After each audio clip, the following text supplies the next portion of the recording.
I'll be speaking about security. Uh, what most people don't like, some people may like. So I'll try to show uh, some misconceptions about security and how can you add security to the whole DevOps environment. So first things first. Who am I? So I think you guys already figured out by my accent that I'm not Australian. So I'm Brazilian. I came from Brazil around 2 years, almost 2 years ago, and I went to the uni and I graduated in information security technology. It's kind of a bachelor degree, but more focused on like hands-on, not much on the whole. You learn a bit of everything. It's fully focused on cybersecurity. I have 5 years of experience in the field. Back in Brazil, I work for almost every bank, financial institution, and healthcare they have there. And coming here, I'm working in a consultancy company. So I'm also working for financial companies, healthcare, some mining companies. It's quite big in Australia.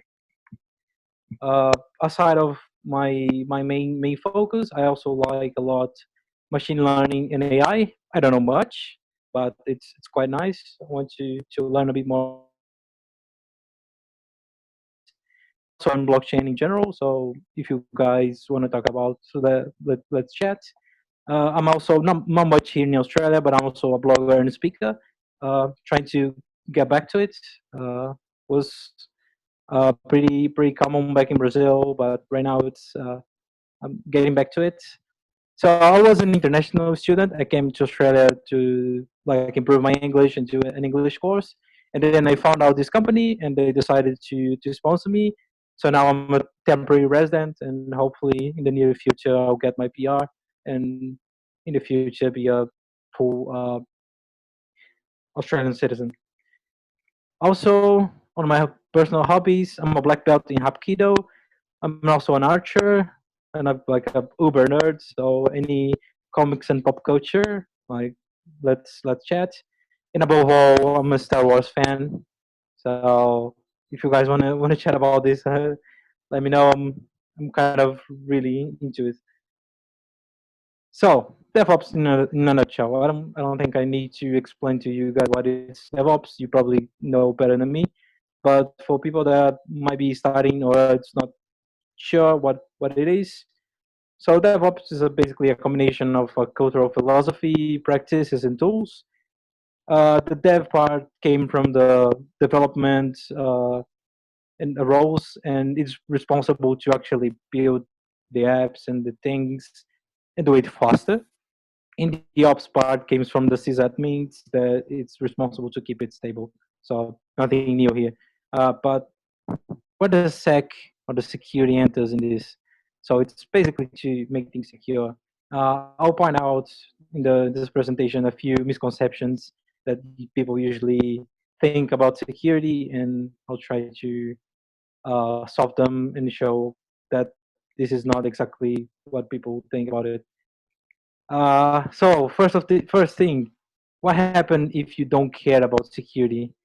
Well, if you go to the any news website and you put any keyword related security like cybersecurity or hacking, security breach, vulnerability, you will find heaps of information like a lot of big companies being hacked, uh, some data breach, some user data being exposed, all this kind of nasty stuff. So yeah, first things first, you need to get your stuff secured, to don't go to the news basically, and with that will come probably fines, maybe some lawsuits, and also you like your company brand probably or your customers will have some impact as well. So I have here a few examples that I just went to Google News and put like hacking, and these are the first ones that come on my mind. Uh, you can see there are some big companies like DoorDash, Imperva, Canonical, some cities being held hostage. There's also some like hospitals held hostage by ransomware attacks, and some people actually died already. Like the intensive care equipment was connected to the internet for some reason, and then when the ransomware started to encrypting everything, they lost communication, and the person that was on life support died. So this happens at least 2 times, if not more, at least 2 times reported. So it's getting really serious. There's a lot of cases when like the whole sewer system for the whole city stopped, or the electricity or something like that. So the attacks are getting really big, and you may think, well, my company is small. We don't have this kind of problems because we are dealing with like small simple stuff. But your company could be part in a bigger attack. So, for example, uh, I'm a consultant, so in my computer, have access to all the customers, and if I got hacked, probably my customers will be hacked as well. And if they have links with any other vendors, any other partners, they might be hacked as well. So this is the danger, is the multi stage of attacks. So some people, I don't have anything to hide, so no problem in being hacked. So this could be a little bit wrong because this could be the first vector of attack for your company. So your whole company could be hacked just because you got hacked in in without even knowing, in your computer, in your phone, you deliver some malware internally. So this is really important, and more than ever, we need to think about security right now. Not just security professionals, but everyone. So let's start with what is not DevSecOps. What is not security inside the DevOps pipeline? Someone that will make things harder or slower. When I ask to someone that it's not security, uh, what security is doing, they just saying make things harder, make things slower, just stay in the way, make things difficult. So this is not the point.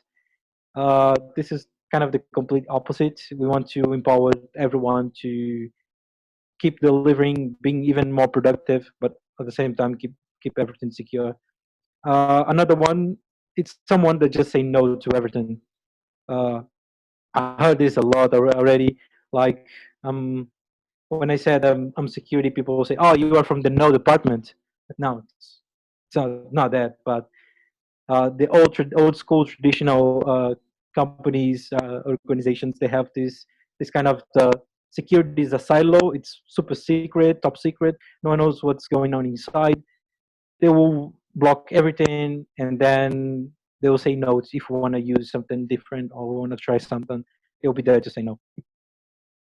Also, the last point here, when people when companies start to go to a DevOps kind of view, and they try to add the security guy. The security guy usually is like a simple code auditor or reviewer, like a person that will be there just to approve or deny commits to the code.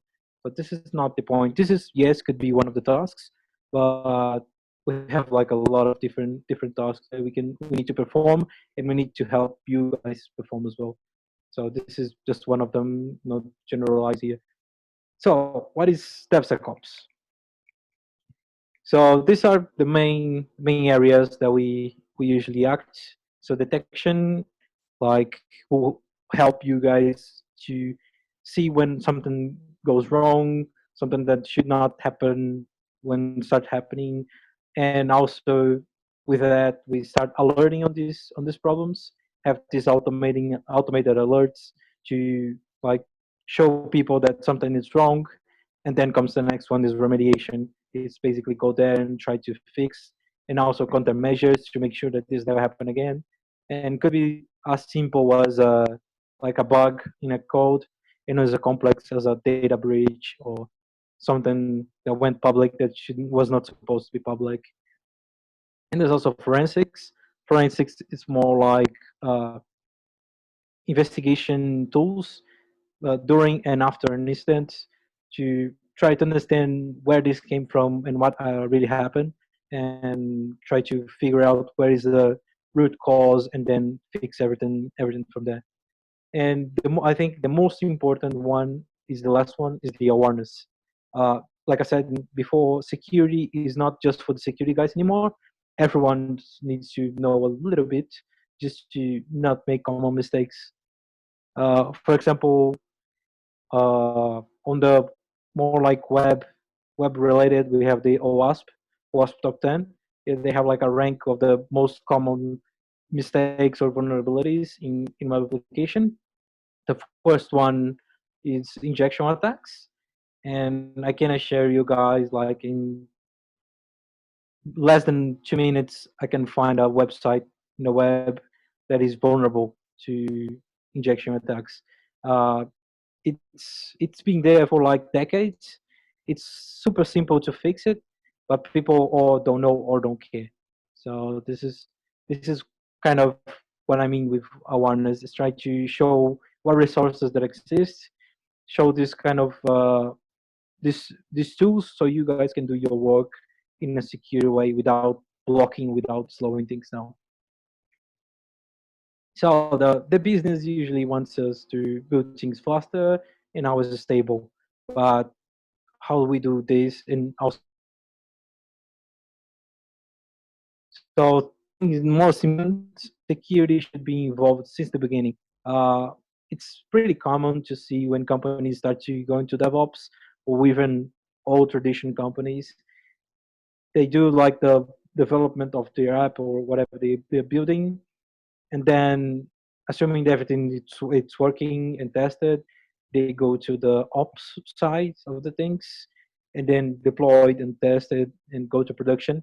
And then just before going to production, they'll go then and said, oh wait, we should ask for security guys approval.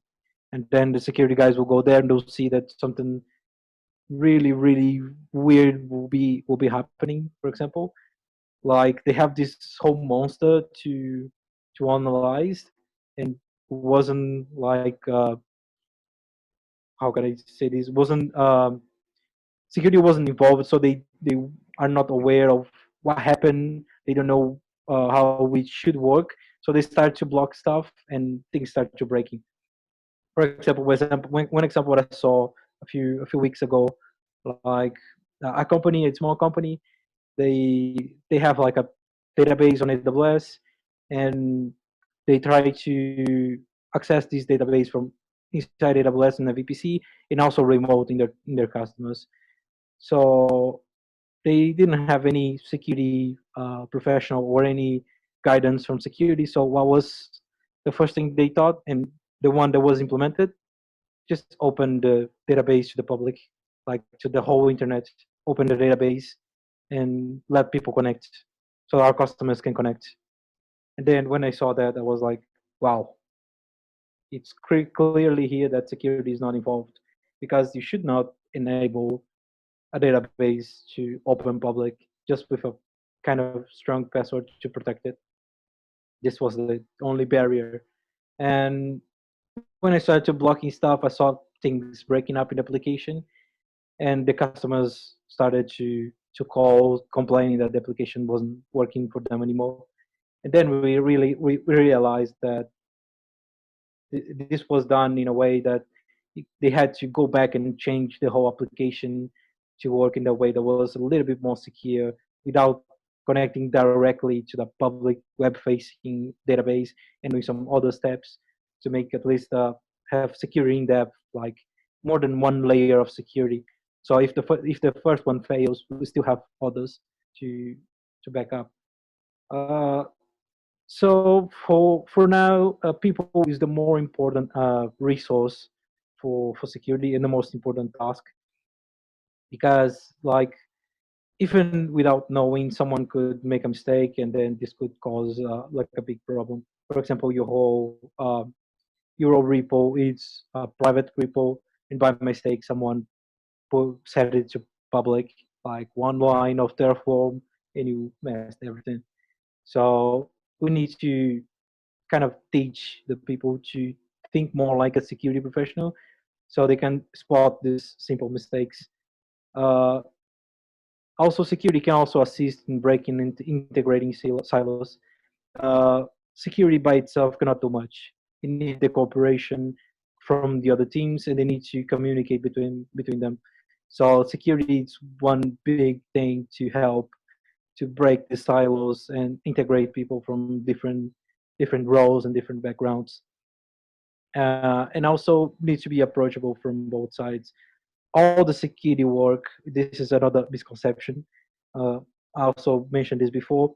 For some companies, security is like top secret. What they do is completely secret. You don't have access, uh, and they will say no to you. You submit something to a black box, and then after a few moments, you'll receive the no back. So security should be approachable and completely transparent. Transparent, like what security is doing should be everyone should know it, exactly what is going on, and the other way around. Like security should know exactly what is going on in the whole pipeline and the whole organization. This is really important to make things working for everyone. Also, security is there to empower the team. Like I said before, we are not there to make things harder or do your job or whatever it is. We are doing. We are there to help you do your job better, like, and also secure. Uh, it's a mutual trust and transparency between the teams and the squads. Uh, some people feel like when security come with a question or something, they are kind of looking for someone to blame or to point fingers. Uh, Things to this shouldn't be this way. Uh, when security goes asking for something, it's not like to point fingers or blame someone. It's like, oh, this was found. It's not the optimal way. We need to improve this.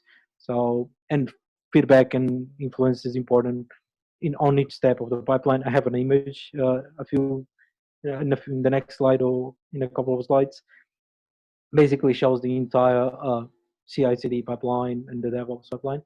And then you can see in each step we have like some influence from security and also feedback. It's really important from all the teams to security and vice versa. Like if security finds something, there should be any problem for them to go there and call out.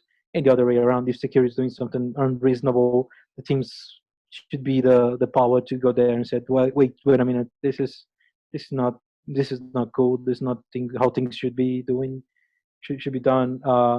And we really need to do this way. It's not the optimal way, but it's done this way because we have a requisite for something else, and then everyone sits together and can work things out and do some other controls that can also help to solve this problem.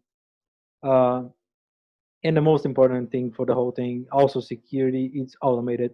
Uh, Most of the security tools can be done in an automatic way. You don't need a human going there and check it. For example, when you send when you push your code for the repo, we can have like all kinds of scans, like image scan, vulnerability scan, static analysis, dynamic analysis, all kind of different security scans to try to identify flaws in your code or in your application. And then we can decide to wait, let's break this pipeline here and go back and fix it in different stages or gates. And then when we need a human action, like let's triage these and see what went wrong, and then it enters the human factor and go there and try to investigate. And there's also another misconception. It's like the first layer of security should be the developed laptop. For example, uh, I, I can count like on my hands how many companies I saw using some kind of protection like Git secrets. Like it's a open source tool that will prevent you to push your code if you have any secret on it. For example, AWS credentials. private keys, or any other user password hard coded. It'll prevent you from leaving the laptop. So this is the first layer of security. Some people neglect this, and I'm seeing like in big organizations, uh, hard coded credentials, user and passwords, uh, AWS admin credentials, GCP full admin credentials, like hard coded in their repos. And I haven't put it here, but there's another misconception. Some people think, oh, but this is a private repo, or even this is on-prem. There's no way someone from outside can see this, so we don't need to secure this, or we don't need to take the same take this in the same way that we take with the public ones. And that's not true. You need to do the same things, the same kind of controls you have internally, you should have externally. This is why, for example, when I got hired, they asked. I spotted this in the first company I went, and they said, why should we add controls on our on-prem GitHub? And I said, do you guys know me? For example, do you guys know what I did before? Are you 100% sure that I'm not criminal, or I'm not someone from another company, a rival company, trying to buy your here to steal your secrets? And they said, well, no, we kind of have some police check or something like that. I said, yeah, the police check, for example, is from Australia. I'm from Brazil, so what I did in the past, you probably will know.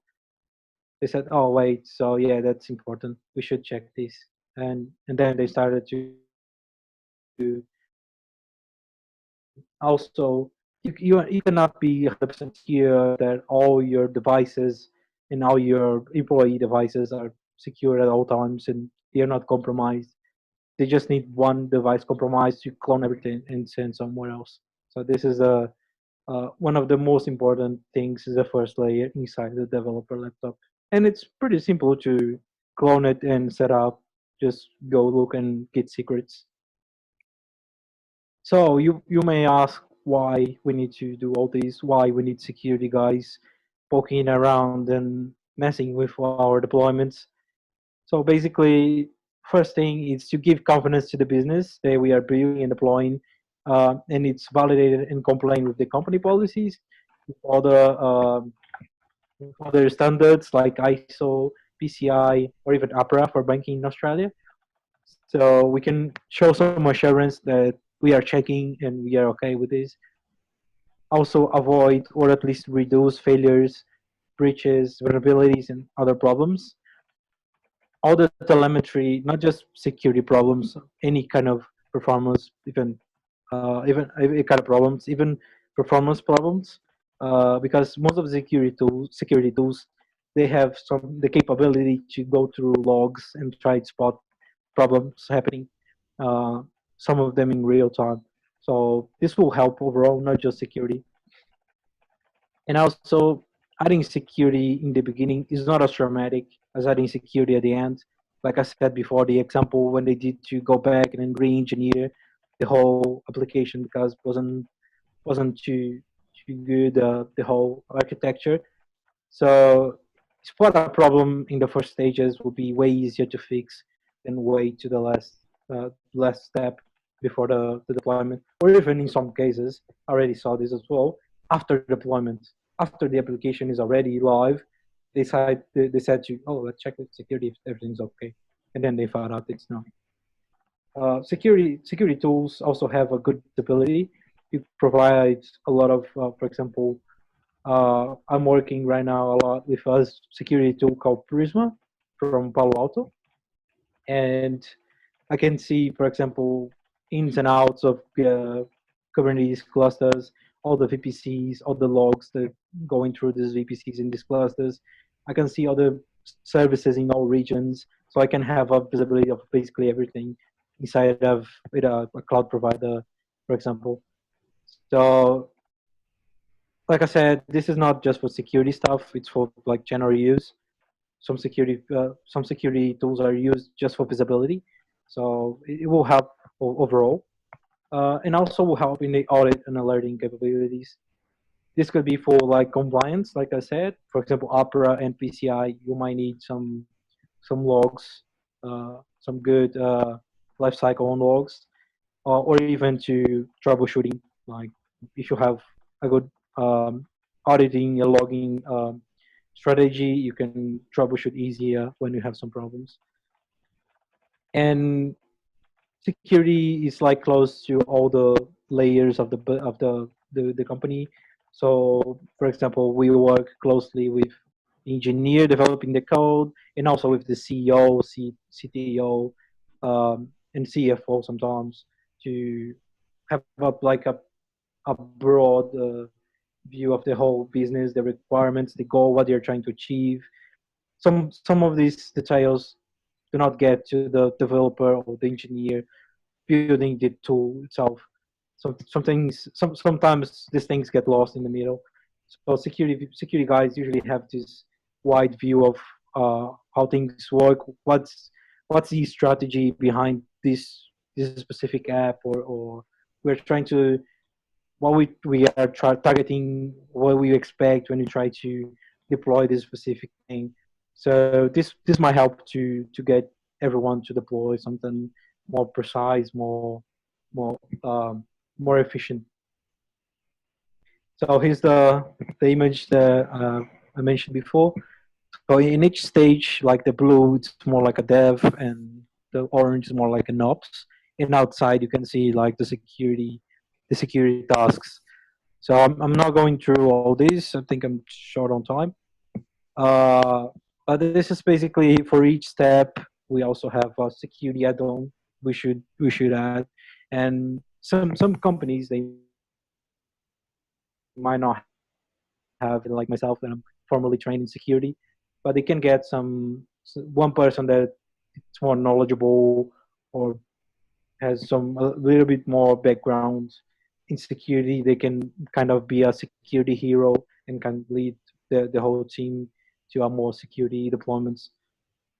So a few examples here, like when you have your code pushed to your repo, you can have some various kinds of testing. You have in this example code review and static analysis, and then okay, you pass that, you go to the building stage and you test for vulnerabilities, you test for actual problems in security problems in your app, and in every step, if you find something critical, you should break and then go back. But if you go until the end, you have the operate where you have all the security tools in place to try to give you visibility, monitor everything, and detect if you have something, and then even in some cases some automatic response, or even recovery if you have like something crashed. And for each stage of the pipeline, you have something to help out and see if you are going to if you can provide assurance for your business, for your company, saying like we are good, we are deploying something, it's safe, and we are complying with our own policies, we are complying with our customer, or we are complying with the government, or whatever it's like, or like APRA, for example, if you are a banking or financial. And I think this is what I had. I saw some questions. Let me go back to the questions. Hope everyone is still awake. Uh, I think the first question is from Anthony. Yeah, I asked a few. I asked too many. Can you hear me okay? Yes, Yes. I can hear you. Okay, cool. All right. So I asked two questions. First one is, what's the number one tool / assistant / most common feedback you give to teams who are trying to shift left and build that security in? And I probably think beyond the don't be a doofus and write clear text passwords and crap. Mm-hmm. Well, the first thing I think the number one would be the awareness. Make sure that everyone before even before that we need to have some policies to make sure we have something to follow. and then okay, we have Yep. the policies, and then uh, we need to make sure that people actually understand them. I know that sometimes speaking with a security guy, it's almost the same as speaking with a lawyer. They use some fancy Yeah. terms and fancy words. It's really hard to understand. I know that, and this is, I think, the most the biggest advice that I usually give to people is trying to translate all the knowledge, translate all these fancy weird terms to like a common English when people can understand each other, Yep. and we can go with that. Cool. I've got the second question on that list as well, so I might ask. Now, you can tell me that this one is outside scope of talk, and that's all right. But so you talked about a few things, building up to a thing about zero trust-based security, right? Mm-hmm. At the same time, the agile folks and the leadership folks talk to leaders and leaders of leaders about the really essential thing to trust their teams. So you've got one thing around zero trust-based security, and you've got this other thing around trusting your teams. And there's an apparent paradox there, and I wondered if you had anything around that. Yeah, that's a big discussion, and I've been part of a few of them, and yeah, we can stay talking about this forever. But to kind of summarize, uh, my personal view will be go to trust your team, and then like not just like let them do whatever they want, but if you trust your team, you have your tools backing you up. They are doing the right thing, and they know they are doing the right thing. So it's good for me. Like if I have some tools and I know they are doing the right thing, and they are properly trained, or like I was run some workshop with them, like I'm cool with it. Yep. I don't Okay. know Thanks. if this answers. Cool. That's me. Oh, I think I saw another one. I think Nimi was next. Yeah. If companies are recruiting for DevSecOps positions, what do you expect to know learn in terms of tools and concepts? So my go-to from general knowledge in security will be the certification from CompTIA called Security Plus. They have like the basic knowledge. Like you don't need the certification itself. I have it, and it worth nothing here. Like no one knows Security Plus or CompTIA here, but the knowledge in there it's pretty good. Or if you are really keen, you can go to the resources from CISP. They are way bigger, but they are really good. So you expect some security professional or DevSecOps professional or engineer to know the basic building blocks for security. Like they need to understand how the business strategic level may work, like the whole risk assessment and the role risk posture, how the company works with this, and also hands on the tools and work on this level. So it's kind of like a generalist, need to know a little bit of everything, plus code, plus uh, sysadmin and ops stuff. But the most important thing for security is have this kind of view for like also the kind of they said thinking outside the box, like have this mindset of where you can think of how can we break stuff. Like this is was the most important thing for me, and you need to think like if I was the bad guy, what could I do to break this?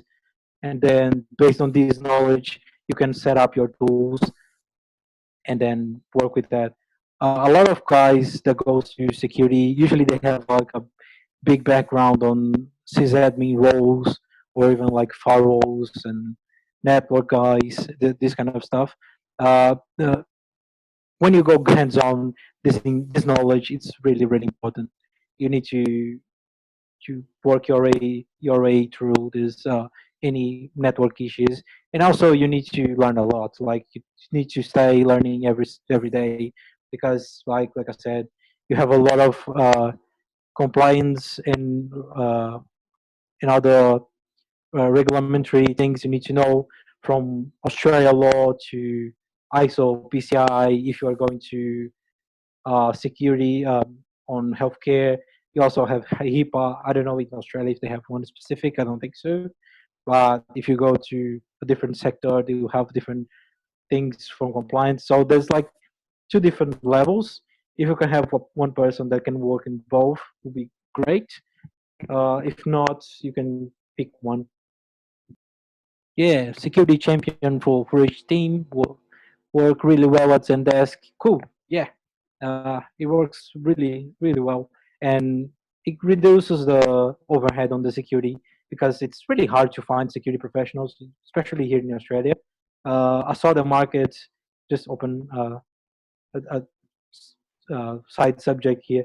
I saw here in Australia they graduate around 500 professionals per year, and they need around 10,000. So it's really hard to find. So empowering the team and electing one champion or one security hero will help reducing the overhead. So I think we'll Yeah. take one last question. And I Yep. think that's from Scott. What are the security scans or security checks that you can implement via Git or GitLab? Are there other ways to do security checks via Git or GitLab, or perhaps even via another server? Mhm. So the first one will be, even before the Git/GitLab, will be the Git secrets inside the laptop of the developer. So this is the first one. Uh, if you are using your own hosted GitLab, you probably will need to set up your own tools. But if you have the GitLab Premium, whatever how they call the subscription, you can have a few out of the box. Like if I'm not mistaken, they have um, software composition analysis, dynamic DAST, and ASAST. I forgot what the acronym names. Acronym means uh, dynamic security scanning and uh, static security scanning. So if you subscribe, you have this out of the box. If not, you can find some open source and you can just plug in your pipeline.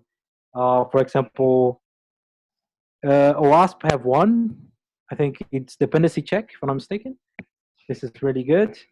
You can also have OWASP Zap for dynamic analysis. Um, there's another one to check, also from OWASP, that you can check for secrets in your repo. I don't remember the name, but anyway, you can just go to GitHub or GitLab and do some quick search. You see you have a lot of, but the most important are SCAs, SAST, DAST, and YAST. I think these are the go-to tools.